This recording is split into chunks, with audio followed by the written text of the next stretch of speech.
Today, we're diving into a really powerful, kind of haunting poem by the great Irish poet Seamus Heaney. It's called Punishment, and what makes it so extraordinary is that it does something that'll just stop you in your tracks. It connects a 2,000-year-old body found in a bog to the brutal, very real political violence of 20th century Ireland.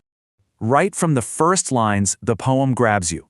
Heaney doesn't just describe a scene from a distance. Nope, he says, "I can feel."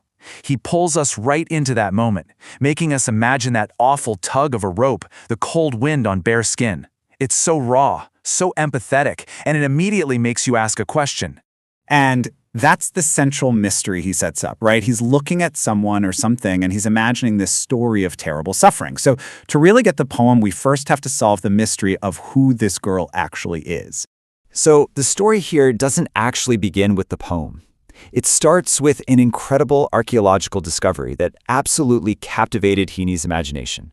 You see, Heaney was fascinated by these things called bog bodies. I mean, it's wild stuff. These are human bodies that have been naturally preserved for thousands of years in the acidic, low-oxygen environment of a peat bog. They're like these perfect, eerie time capsules. The skin, the hair, it's all there in such detail that you can almost see the person they once were.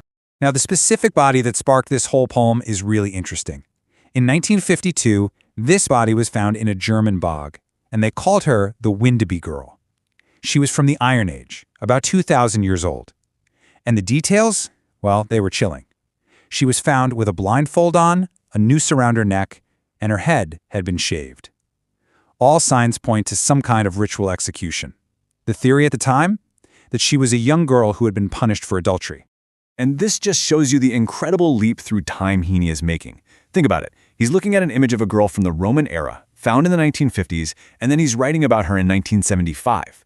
But here's the thing. He's not just writing about ancient history. Not at all. This is where the whole poem just takes this dramatic, deeply personal turn.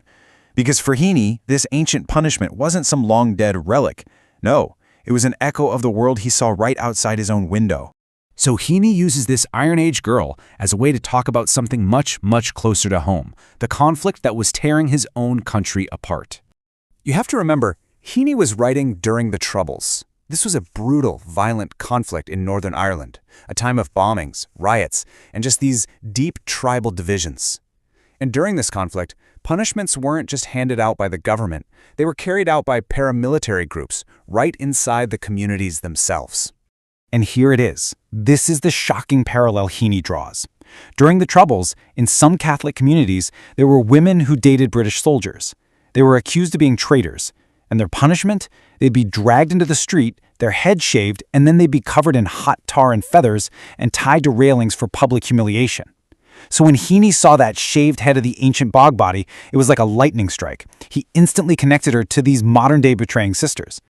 This powerful connection builds to what is, for me, the poem's most personal part. Because this isn't just Heaney observing violence from a distance, it's a confession. He turns the camera around, right on himself, and explores his own really complex feelings of empathy, guilt, and complicity. He starts speaking directly to the ancient girl, and with such tenderness. He calls her his poor scapegoat, seeing her as this victim who was punished for the sins of her whole community. You can feel this deep personal connection and empathy that stretches across 2,000 years. But then comes this absolutely devastating admission. He says that even with all that empathy, he knows if he'd been there, he wouldn't have done a thing. He would have cast the stones of silence. Now, this is a clear reference to the Bible, where Jesus tells a crowd that's about to stone an adulterous woman, "Let he who is without sin cast the first stone."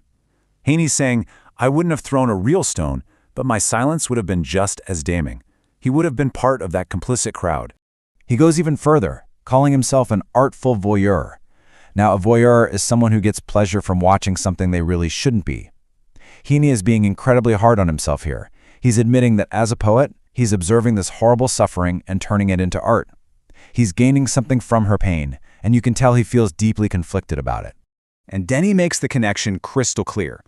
Just like he imagines being silent in the Iron Age, he admits he stood dumb. Both silent and stupid, as he watched the modern punishments happening in Northern Ireland. So his guilt isn't some abstract thing. It's rooted in his real-life experience as a bystander. And all of this leads us to the poem's really profound and frankly uncomfortable conclusion about human nature and this endless cycle of violence. These last few lines, they are the absolute heart of the poem's conflict. He says he's one of those people who would join in the civilized outrage, publicly saying how awful it all is, while privately, secretly, understanding that deep, primitive, tribal need for revenge that's driving the whole thing. I mean, that phrase, civilized outrage, is just a brilliant oxymoron, isn't it? It perfectly captures the hypocrisy Heaney sees in himself and in all of us. On one hand, we have our modern, civilized morals telling us this is wrong, this is barbaric. But on the other hand, there's this ancient tribal instinct that kind of gets it, that understands why a community would want to punish someone it sees as a traitor. Heaney is caught right in the middle of that tug of war. So what Heaney's really showing us is that these brutal acts of tribal punishment aren't just stuck in some primitive past. They happen again and again. He forces us to face this really uncomfortable idea that just being a silent bystander is a moral choice. And maybe most profoundly, he suggests that the line between our civilized selves and our tribal instincts is just terrifyingly thin. And this is the question the poem ultimately leaves us with. Heaney confesses his own failure, his own silent complicity. But in doing so, he holds up a mirror to every single one of us, asking, what would you do? It's a timeless question about moral courage, and one that feels just as challenging today as it must have 2,000 years ago.